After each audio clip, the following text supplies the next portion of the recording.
Welcome to this special episode of the podcast. We have Jon Berghoff with us today, and we are going to talk about some of the things that are going on in the world right now and how leaders can be responding to these things. Jon was a Cutco rep who raised the bar for the entire company through his spectacular and unprecedented achievements. Now, Jon is a respected business leader with an international following.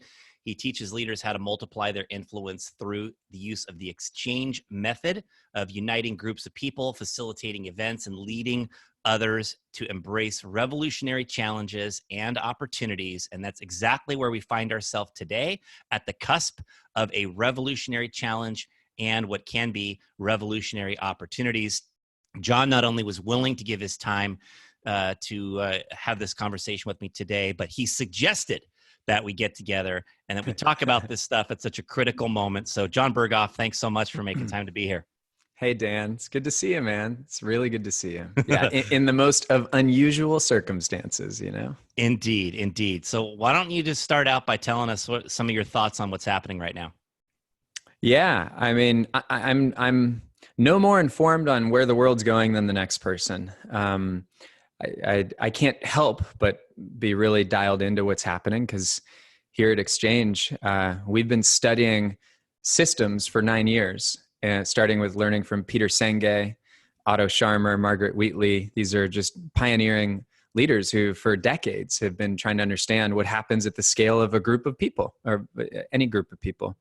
And I guess the first thing I'd say is my heart goes out to anybody who's listening to this who finds themselves facing not just challenges that they've never faced, that they don't have a playbook for, but for what that can do in terms of the fear that is very fair to be feeling. I think we're all in this together. And in my lifetime, I'm not aware of a time where the whole world had one mission. There's certainly a gift in that. But my heart goes out to folks who are facing challenges that I know I can't relate to. And also to the folks on the front lines, Dan. We have a lot of doctors that have been trained in our approach who right now are putting themselves at risk, their families at risk.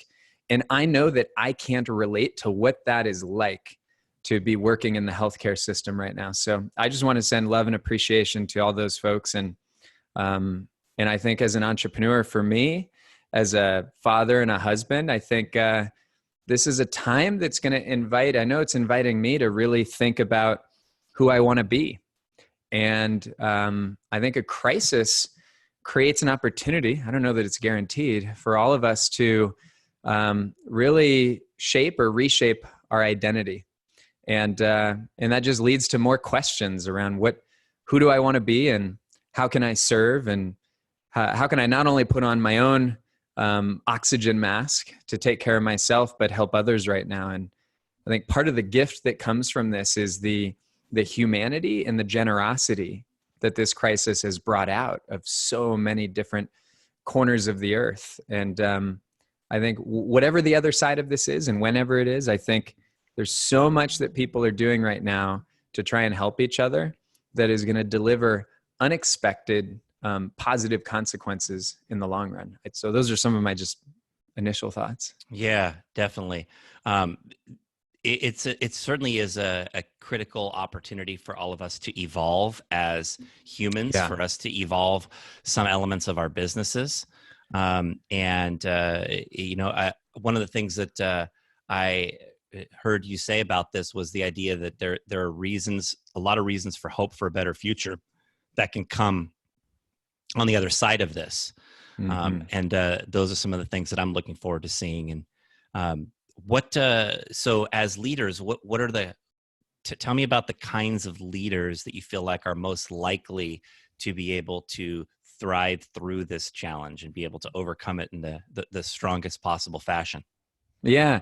I was talking with a mutual friend of ours, Christopher Lockhead, the other day, and, has a relationship with 4-star generals like Stanley McChrystal, who he's had on his show. And he was telling me that, one of the things he's learned is that you have peacetime leaders and you have wartime leaders. And, there's some folks that are listening to this right now who might be the kind of person who has discovered in the last few weeks that they actually, or maybe they already knew this, that they actually thrive in a crisis. there might be some listening who that's not how they feel they are responding. I think at the end of the day, you talked about there's this like forced evolution that's put upon us. If you study a system, chaos or crisis is the most common way for us to evolve to some sort of higher order, but it's also not guaranteed. And I think those of us that hopefully can come out on the other side of this in a way that we'll be proud of looking back on it, I think it's going to start within. I think it's going to start, now is the best time ever for any leader to really strengthen their own inner contemplative practices, whether it's prayer or meditation or mindfulness or spending time in nature, to get more deeply connected, more finely and more attuned with what's going on inside of us. Because even if we learn how to execute the right playbook externally, there's a quote from a legendary teacher who we admire here at Exchange by the name of Bill O'Brien. He was the CEO of Hanover Insurance for many years, and he used to say that the quality of any intervention will always be a reflection of the interior condition of the intervener.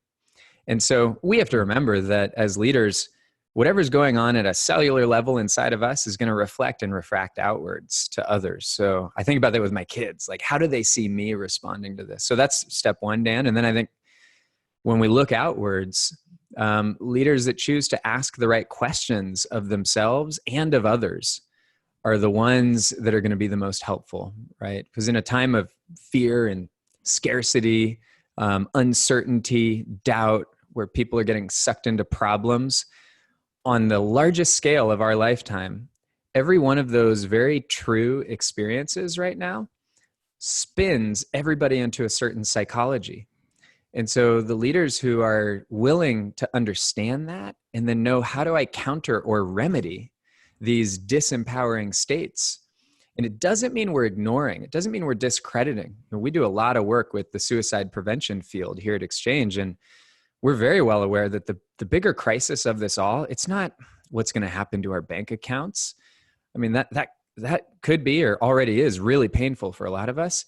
It's the mental health crisis on the other side of this. Totally. So the leaders that emerge as the ones that others will look back and be so thankful for are the ones who honor what's going on inside of people right now, to serve that with the right conversations, and from that place also help people to actually solve problems in whatever cooperative ways they can. Yeah. Well, let's talk about some of the questions people should be asking, Jon, because I find myself experiencing anxiety these days at a level that I have not really known in my life. Mm-hmm. I think that on the scale of someone who is sort of cool, calm, and collected, typically, I sort of put myself in like the upper echelon of that. Yeah. Maybe like the top 1%, typically. And as I'm going through my day-to-day life, I'm just finding all of these things that I'm concerned about. Sometimes it's things in my own, my own life or my own business, but more so it's outside of my own life. I feel like, whatever happens through this particular crisis, I'm going to be fine. As you said, like the finances of this, like we're all going to take a hit. We're all going to get hurt for sure. But ultimately, that's not going to make much difference in my life. But the mental side of this is really something I'm grappling with. I'm constantly feeling anxiety on both sides of this in terms of, if I cough or sneeze, like I'm like, oh my God, do I have this now? What do I do about it? And then the other side of this is where I'm seeing, our communities be ravaged by the crisis that's happening because people are not working, they're not living. And as you said, that's a mental health crisis, more so than just a financial crisis. And so I'm worried. I feel anxious. Sometimes I'm not sleeping too well. And I feel like I'm very mentally strong. So what is everybody else experiencing? And, how can we refocus our minds through the questions we ask to move ourselves in a positive direction, with our inner game? Yeah. Maybe you could speak to that for a while. By the way, I'm right there with you. And let me just honor and acknowledge you, Dan. I know you're being you and you're presenting a question, but what you just did, if we ended this episode and anybody's listening, if they did nothing but model what you just did, which is be willing to be authentic and real, that is needed right now. That rises to the top. Your willingness to express in a very public forum how you're feeling, and in particular, that deep anxiety, that's important. It's really important that anybody in a leadership position create the permission for people to realize that however they feel is acceptable, right? So I want to acknowledge that. That's really important. And you're pointing out that, gosh, you've always felt like, you're someone who had certain things together, and wow, look at what this is doing for you. What could it be doing for so many others? And by the way, as a side note, I'm not saying this is true for you, but anybody who considered themselves a control freak right now, you're really struggling because I think if a pandemic like this could teach us anything, it's that a lot of things that we thought were in our control are not, but what we can do, and you've taught me this for 20 years, Dan, is that we can't control anything, but we can influence. And so the questions that I think will help us to influence our own inner and outer world and that of others, there's a few of them. And I think, you think about the idea that when we feel like we've lost control, one of the things that brings down a culture of any group faster than anything else is the experience of shared victimhood, right? The collective feeling that we have no power over something. And I think we've got to ask ourselves, well, how do we find a sense of responsibility for how we show up, right? To counter that kind of feeling. Mm-hmm. I think when there's widespread scarcity and fear for our survival, we've got to ask questions like, well, when in my life have I been resilient? When in my life, and we're doing a lot of this right now, I'm leading a panel of CEOs in a couple of hours. And I think one of the first questions I'm going to ask them is, think of a time in your life where you faced an obstacle for which you had no challenge, no playbook, no precedent, no solutions, yet you somehow came through it on the other side. We're going to have them share those stories with each other. We'll probably actually have them reflect back. What are the strengths that I saw in you from that story? And then we'll have them study their own stories and say, what could we learn from when we've overcome crises in the past that we didn't think we could?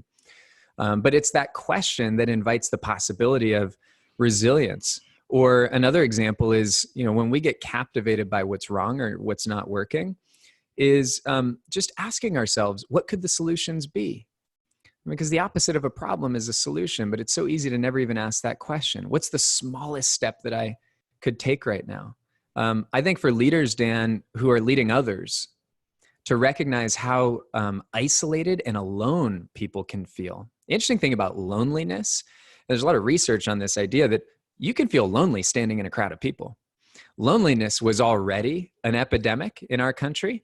And now we are literally quarantined in this moment. So that's just a multiplication of loneliness. And the challenge for a leader who has never felt lonely is they may not have related 2 weeks ago. It's probably even harder to understand what it could feel like for people right now where they can't literally leave their homes. And so we've got to ask, how do we create these instant experiences right now of belonging and deep connection? And we got an answer. We'll talk about that in a minute.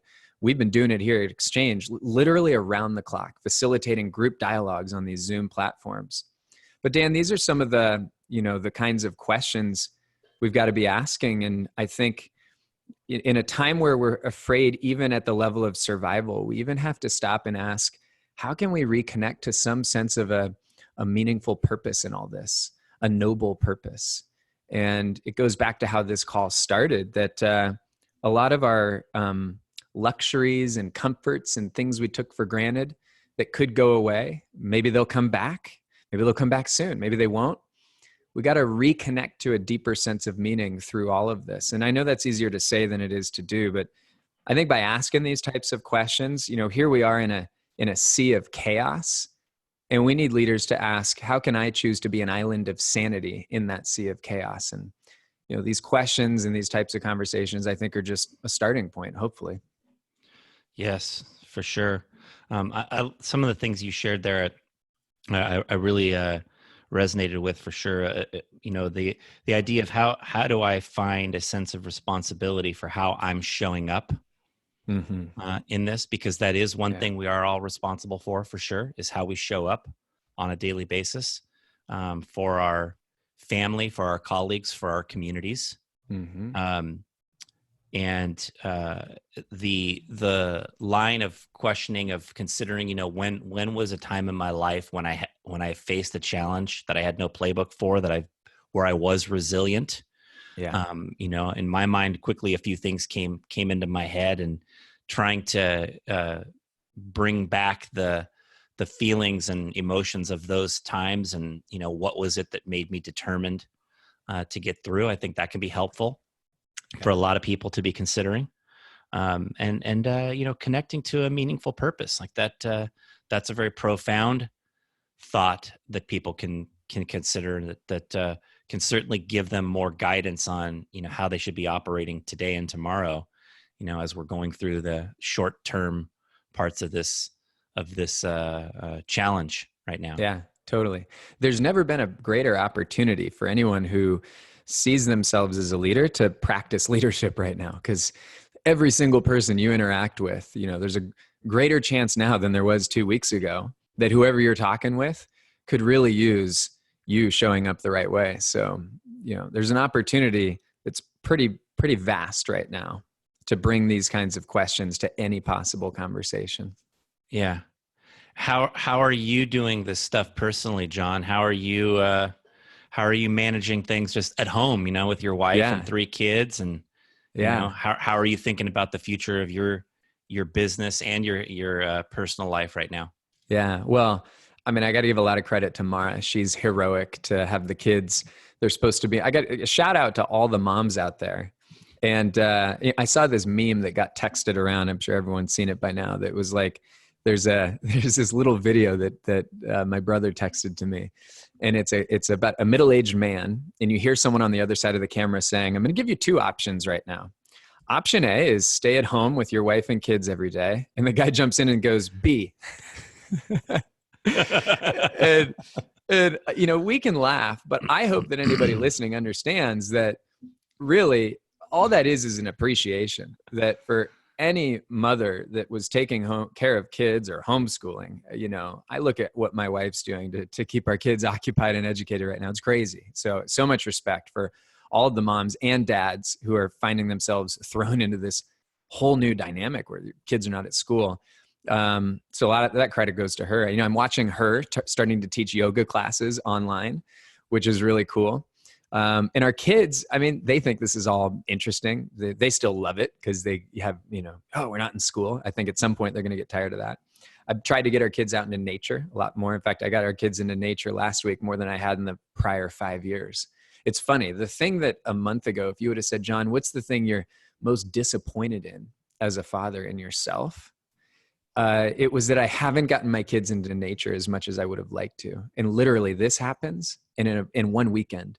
We're out there more than I've been out there for years. So that was a silver lining. And then at work, the way we're in a very unique position, Dan, as you know, like the business that we were in was already the business of designing questions and choreographing conversations to help groups of people to tap into their genius. And so when this Corona thing hit, I was really caught off guard. Like, I'd love to claim some genius here or intentionality. I never saw this coming, because our work has already been kind of emphasized around how we lead groups in a room, whether it's leading a team or a conference or a learning environment. And when this all hit, our own customers came to us. They said, "Well, we need what we were hiring you before, but we need it even more, and you need to figure out how to do it online." In the last 10 days, probably facilitated amongst myself and our faculty, we've probably facilitated 50 or 60 online critical meetings, gatherings. None of these are like fire drills. This is the real thing, with groups of 20, 50, 100, 200. Last night, I was coaching, I think it was 300 or 400 meeting planners who just had to move all their in-person events online. And I was telling them, here's what we did over the last 7 days. And so that's what we've been doing. And we have a webinar that we're running every several days right now. I don't know whenever this gets published if we'll still be doing it, but someone goes to our website, exchange, the letter X, the word change, exchangeapproach.com, they can get access to it where we're actually leading leaders through what we're doing right now so they can get off that webinar and go do it themselves. And just to be clear, what we're doing that we're finding is really being helpful is we're bringing groups of people onto Zoom platforms, and we're moving them in and out of different size conversations and conversations that serve different purposes. I'd give you a couple examples if I could. So like yesterday, one of our clients is a company that overnight they had to shut off all their revenue because of the type of business they're in. And we were talking to their executives 2 days ago, and their executive said, we need a whole new strategy. And now they're already clients of ours. And so they knew that our first question was going to be, okay, who do we want to bring together tomorrow or the next day on a Zoom conference call so that we can solve these problems fast? And so instead of it being 4 of us, there were 38 people on the call. And the way it played out is a third of the people on the call were executives, a third were the kind of regional level managers, and a third of the people on the call were customers. And I walked onto the call, and Dan, the first thing I said is, what we're about to do, I've never done. Let's see how it goes. We had technology problems. The internet was crashing yesterday morning. Absolute transparent vulnerability. I told them, I said, I'm going to try and lead you through something right now that we've done 100 to 200 times in person. I don't know if this is going to work. Let's see if it works. And right now, this whole world of trying to collaborate online, people are forgiving. They're generous. They're compassionate. It's like, don't worry about it being perfect. Get the right people in the right conversations. And I'll tell you what we did with this group as one example. So the CEO said to everyone on the call, he said, here's the 4 topics. We got to figure out how to do this with our website. We got to figure out how to do this with our newsletter. We got to figure out how to do this with our social media. And we got to solve something around whatever the other topic was. And we said, is everybody clear on the 4 topics? We said, okay, here's what's going to happen. We're going to push a button. You're going to get sent into 4 different breakout rooms. You have 20 minutes. And in those 20 minutes, you have 3 steps. Step number 1 is everyone in that room, there's 8 to 10 people per room, is going to go around and share whatever your best ideas are in responding to the question in that category the CEO gave. Step number 2 is after everybody shared their ideas, you're going to step back and see are there themes, commonality. Now, we had our facilitators in there to help with this too. But we said step 2 is you're going to look for what were the biggest or best ideas. And then finally, you're going to prepare to come back and present it to the rest of the group. That was the essence of it. And Dan, the start of the call was so clunky. I told them didn't know what we were doing. Our internet was breaking down. Nobody could hear anybody. 30 minutes later, they all come back and they present ideas that all of them in real time were going, my gosh, in our whole existence as a company, we've never worked this well together. And so a crisis can bring a cooperative capacity out of people, but none of that works if we don't stop and go, what are the questions to ask and how do we involve the right people? So that was a very dynamic, like problem solving. We've got 1 hour and they're now moving to market with the solutions. But there's a lot of different types of conversations we're facilitating. We're also facilitating ones where we're bringing people on and just asking them, where are you seeing the best in humanity right now? And they're sharing stories of where they're seeing the best in humanity coming alive. So that they as a group, whether it's entrepreneurs or a book club or a church, one of our facilitators lead a 200-person congregation from their church yesterday, brought them on and said, what does endless love look like? And they all had dialogues around that because that's what they wanted the theme to be. So whether it's something deeply inner and psychological and emotional, or it's something really strategic and solution-oriented, it's never been easier to get people onto one of these Zoom platforms. Everyone's stuck at home. So that's what we're doing right now. And, people want to learn how to do this from us. Go to our webinar. I run them personally live every time. And it's at exchangeapproach.com.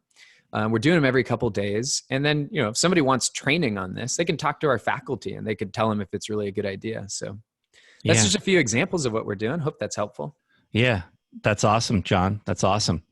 Let's talk more about how people who are listening could utilize some of what you're teaching and sharing through digital platforms, through Zoom or whatever it is that they're doing. Great. So the Vector Cutco audience in particular, that's going to be a big chunk of who's listening to, of who will listen to this. And so, if I'm a Cutco district manager and I've got my team and I want to be able to get my team together, throughout each week in different ways and have different conversations that are moving the needle, what are some of the things I can be doing? Yeah. So I'm going to make a bold statement, and I'm only saying this because for the last 12 days, we've been through the clock. I've had multiple nights. I'm here till 3, 4 a.m. because we're working with people in Australia and all over the place. This works. And everything that I know that you guys do in team meetings and trainings, here's an example. Let's talk about training, and a lot of this would transfer to a team meeting. Yeah. I know you're training well, and it's a great model. It's a beautiful model. And the last time I was through it was 20 years ago. So I'm sure it's improved even more.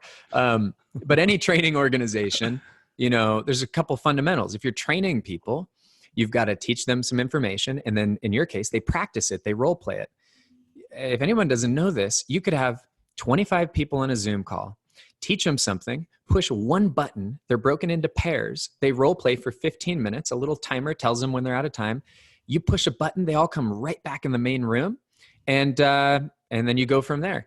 And while they're role playing, guess what you could do? Or you or your assistant managers, you can go drop in on their room and watch them role play. You can tell them in advance you'd be doing that so they don't freak out. But I mean, there are certain things right now that work better online than they did in person, which for me is like finding a new religion overnight, because our whole world was about the magic is in the room. Right. It always will be. And I never would have believed how open, vulnerable, and how productive these virtual settings could be.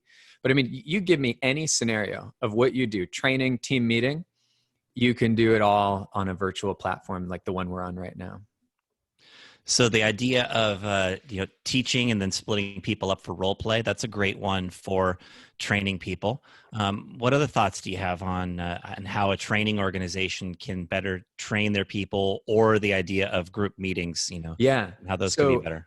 A couple of thoughts. One is you got to get all the tech dialed in quickly. And here's the best part about it. It's nearly free. Whatever you and I are paying for this platform, it's a few bucks a month. To test it and to figure it out is instant. I get 4 of my buddies on, and in 20 minutes, we'll have this all dialed in. Right now, the only problem is without the experience, you don't realize some of the things that happen in real time. We're working right now on a whole set of resources that we're giving away as fast as we can. And anyone who comes to our webinar through our site, as we build these resource lists on here's like Zoom etiquette, this is a whole thing, right? Like you have to rebuild a culture. It's like learning a new language. Think of how hard it was to learn how to do something in a room. What's all the etiquette around virtual? You and I see each other. We both chose to get dressed just like we were going to work. A lot of people use the idea that we're virtual as an excuse to not show their video. We got to get past that really quickly, because what if 20 of us were in a training and 7 of us had a paper bag over our heads? We'd think those guys are sociopaths. And yet on these Zoom calls, people show up and don't show their camera. We got to bring the humanity into these spaces where we're trying to make up for not being in the room together. So there's some etiquette things that we have to learn. That's one of many examples. But there's also really basic things. And by the way, we can stream music into these calls. It's so easy to do. You're 2 clicks away from me being my own DJ right now. Here's a great practical thing to do in a training environment. Let's say somebody gives a presentation or a talk of some kind. One of the risks of going from in-person to online is how do we keep people engaged, right? So, and you can do a lot of communicating up front, expectation setting. Hey, we want to show up with excellence on these calls. Let's really be here. Don't be doing other things. And if somebody taught something, like if we had 10 people right here, let's say this was our own team meeting and you and I are teaching something, we would employ what's called an active learning cycle. And an active learning cycle is very simple. At the end of the teaching, we'd say, okay, everybody, what's the most important idea or 2 ideas that you got from that message right now? We're going to stream the music in, take 60 seconds, write them down real quick, right? And by the way, there's ways at the beginning of the call. Say, everybody hold up your pen, right? When we're running these calls, whether it's CEOs, sales teams, it doesn't matter, engineers, it's pen and paper. We don't want people taking notes or doing things on their computer for reasons that are probably obvious. So at the end of a teaching, say, hey, everybody, take a minute or 2, write down what you just learned, right? Let them write it down or circle it or underline it or highlight it. Put them into groups of 2, 3, or 4 and say, just go around the horn and share with each other. What did you learn right now? I mean, this was important to do in the room, and yet we still weren't doing it, to move learning from passive to active, right? But online, it's even more important because you got to counter for the fact that their kids are in the background or, there's other distractions. So, and then they're in those groups sharing, what did they learn? You give them 2, 3, 4 minutes, bring them back to the whole group and say, hey, I'd love to hear from 2, 3, 4 of you. What did you talk about in your group that was useful or valuable or interesting? That's 3 steps. We call that an active learning cycle. You can run that again and again at different intervals just to pull people into engagement. The other thing, Dan, another just practical tip, and there's, forgive me, there's a lot that we could get into on this. I'm just trying to think, what are the easiest ways to solve the biggest problems? Is getting people up to speed on the technology. So I led a webinar of our own yesterday. We had 60 people in there from all over the world. And I said, hey, by show of hands, good way to get people to turn their video on. By show of hands, I would like to know right now, how many of you have never been on a call where you've been put into breakout rooms? 80% of them put their hand up. So that told me I need to give a real-time verbal tutorial on what the experience is going to be like. I'm going to push a button. A blue box is going to come up on your screen. Hit the blue box that says, send me into the room. For 20 seconds, a little wheel will spin. You'll go into the room. Everything will be okay. You'll be there with 1 or 2 other people. And by the way, if you end up in that room with a few people whose tech is not working, they can come back to the main room. We can fix it. So like, you have to coach people through this whole language that 2 weeks ago, none of us needed to know. Right. There's one other thing that's very helpful is if we have a meeting or a training that starts at 1 o'clock, we'll say, hey, connection time and check-in starts at 12:40. And we'll let people show up 20 minutes earlier. And we'll say it's just optional, just hangout time. We'll stream some music. We'll have Brother James play some live music. And what we're doing is we're actually doing video and audio testing for everybody. And sometimes we don't even tell them. People show up early and we go, hey, Dan, hey, how you doing today? And I just want to see if your audio works. That's it. I'm not telling you that I'm actually doing an AV check. But because the problem is, we're running big webinars right now with hundreds of people. You can't do hundreds of AV checks, but I can get a whole bunch done really quickly for 15 minutes ahead of time.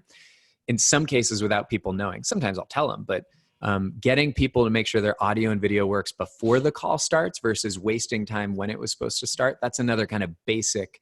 The other thing too is here at Exchange, we got a faculty. We have 8 people that are doing this round the clock right now. If someone's in a position where this makes or breaks their business surviving, like you can talk to us, and most of our faculty is donating to give somebody coaching and to actually come co-facilitate one call. And then if you want their help beyond that, you could hire them. But we have folks that can come in and co-facilitate, because I can make this sound like it's going to work and it's easy, and it does work. There's a big learning curve on managing the tech and what settings do you push for people coming into meetings, because you can set it so that they have to have their video on when they come in. Please, everybody, set it so we don't have to hear a chime every time somebody comes in the room. We don't need to hear 84 chimes. You could set it so everybody's muted when they come in. That's also very respectful. We don't need to hear people getting in and out of their car as they're getting onto the call. So there's all these small little things. You could not do this and things still work. But if you have a co-host, you can make someone a co-host. So a lot of our bigger calls, I have a call with 20 CEOs in 2 hours. I have a co-host with me because I don't want to worry about any of this. And it's Laura, and she's going to be there to make, if anybody accidentally unmutes, I'm not going to interrupt the flow of a deep dialogue and say, hey, Mr. Joe, CEO, Mrs. Joe, can you please, no, we have somebody who does that all silently. So you have a seamless experience. I'll give you one more example, Dan. I'm trying to get lots of practical stuff out there. This is a whole new language of etiquette we're learning. How about the chat box? How many of us have been on a Zoom call where things are going on in the chat box while there's a call going on? Now, that feels okay. And there's actually some cool ways to use the chat box to engage people, right? Like yesterday, I had one call where after an activity, I said, everybody in one word, how do you feel right now? Put it in the chat box. Or everybody, you have 20 seconds. What was the biggest learning from the last hour? Put it in the chat box. We had 84 people on that particular call. I wasn't going to have that many chime in. However, there are also times where you want to disable chat, because to allow people to chat during a meeting, think about this, everybody. If we were running a team meeting, just imagine we're running a team meeting with 25 people and 3 of them are talking across the room while somebody's talking from the front of the room. Once again, you would look and say, you're a sociopath or an asshole or something, right? Why do we allow that on a chat box? Yes. So I'm serious about this. Like, there's some serious etiquette. Even now, you can go far with this. Like where I have you positioned on my screen so that as I look at you, if someone watches this live, it almost feels like I'm looking at them. Because if I move you over here right now, it looks like I'm looking somewhere else. Right. So there is no end to this new vocabulary, but there's a few basics that we ought to think through. Even things we used to do that now that we're all living in this Zoomiverse right now, we got to rethink what makes sense. Like when I'm hosting a call, if somebody's speaking or teaching or training, I disable the chats. Not just so the participants aren't speaking, but because depending on the settings, the chats can put a notification up every time. That's a distraction. I can't keep focused when that's happening. So right. These are just a few of the little things that we got to figure out in this new world. Yeah. Great stuff, Jon. Great stuff. And if somebody wants more learnings from you and your team, it's exchangeapproach.com. Yeah, exchangeapproach.com. We've got a webinar we're doing every couple of days, and it's an experiential webinar where we actually move through these processes and we show people whether they lead teams or they run what we call a learning environment. We give as many of our frameworks away as fast as we can. We have like 17 different choreographies and hundreds of questions. And on the webinar, we've handpicked like the 4 most important choreography just means like the processes of different types of conversations. And we've handpicked about the 4 or 5 most important questions right now. And we're leading people through those. And if someone wants to talk to our faculty, either about getting some coaching or coming through our training, we do have an online version of our training because we were supposed to have an in-person version of our training in April that we had 90 people coming to here in Ohio. I got flights for that one already, Jon. Yeah. I got good news for you, Dan.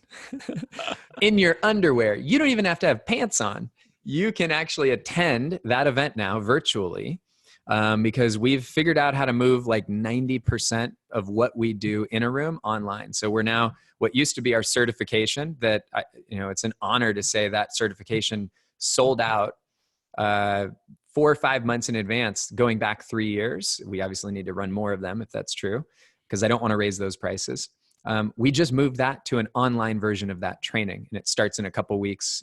So people are curious about that. They can go to exchange, the letter X, the word change, approach.com, and they can, ask to talk to one of our faculty who, again, will donate a coaching conversation right now. They're not connected to any sales pitch. It's just, if you want to ask them about our trainings, they'll tell you. But if anybody is in serious need, what I don't want is somebody who listens to this who wants a friend right now. And I totally understand if there's people that do. Don't take up a call with our faculty just to shoot the breeze. If somebody has a serious need, a large event, a large conference, a large challenge from a leadership perspective, go grab one of their spots on our site. You can just ask to talk to us and they'll talk to you within the next 48 hours. Great. Well, I certainly know that we've got some big events coming up in my region that we're going to have to move to a online platform. And then we're thinking about how we can leverage this for other future things down the road. So yeah, we'll be able to use some insights, and I'm sure some of my peers will be able to as well. Yeah. Can I share one thought on that? I know we're going to come up to the end in a little bit here. One thought on that is we're in this crisis mode. There's a value to both thoughtful, caution and how anybody does anything. There's also a necessity for speed. And here's the beautiful thing about this platform that you and I are on right now. Like whatever in-person event you were going to run, 2 months from now, you have the obvious human constraint of you can't do that event until you have the people in a room and you have to, have the room and the chairs and the food and all that stuff. That same event and all the essence of it, you could run it in 60 minutes from right now. Obviously the same people might not be available for it, but the point is we work with a lot of organizations that we were partnered with to run 200, 500 person large summits, 2 months, 5 months, 8 months from now. Now, in some cases, they're still going to run those. And in several cases, we've already run an online version of it because they're realizing people need help now. So I'd encourage anybody who has any large event to be careful around all of our old models and beliefs around the concept of an event, because all of our constraints had to do with ability to get people into that room. You might still do that. You might still do it virtually. You can also help people instantly right now, and it's almost free, and people need it right now. Even if you don't have all the answers, getting them some answers now can be better than waiting 2 weeks or a month or 2 months. So just throwing that thought out there. That's all. Yeah. Awesome. Well, I know that we're taking that advice for sure, and we're proactively connecting with our people on a regular basis right now to help get some of the information they need out there as things change so rapidly. Almost every new day brings some new developments at this point, which is one of the most interesting things about it. So it's totally crazy. And I resonated with one of the things you said earlier about the idea of being willing to be authentic and real, being willing to share how you feel. I've always had a hard time sort of filtering out, things that I'm feeling, and always have wanted to sort of put out there what I'm feeling, what I'm thinking. I've usually been willing to risk looking the fool by being wrong sometimes, and probably been wrong plenty of times as this whole thing has developed here. Quite a few. I've been keeping track. But I'm putting out the things that I'm feeling so that people can have conversations around it and be able to ask the right questions and think about better solutions and all that kind of stuff. And I feel like there's some value in that for sure. So that resonated for me when you said that earlier today. It's awesome. Yeah. Thanks for modeling that. I know we got way into the weeds of all this tech, and I feel okay about that because for right now, I mean, for a lot of people, it's the only way we could do this, but I'm glad you brought it back to who we are and who we're being is, it's got to be at the core of what we're inquiring into right now, for sure. Yes. Awesome. Well, Jon, you're an amazing leader and you're a great mentor for so many people. And it's just, it's good to be in your aura from time to time and be able to see you operate. And I think that people hearing your voice and being able to gain these insights from you is going to definitely help a lot of people. So thanks a lot. I appreciate it, Dan. Great to be with you, buddy.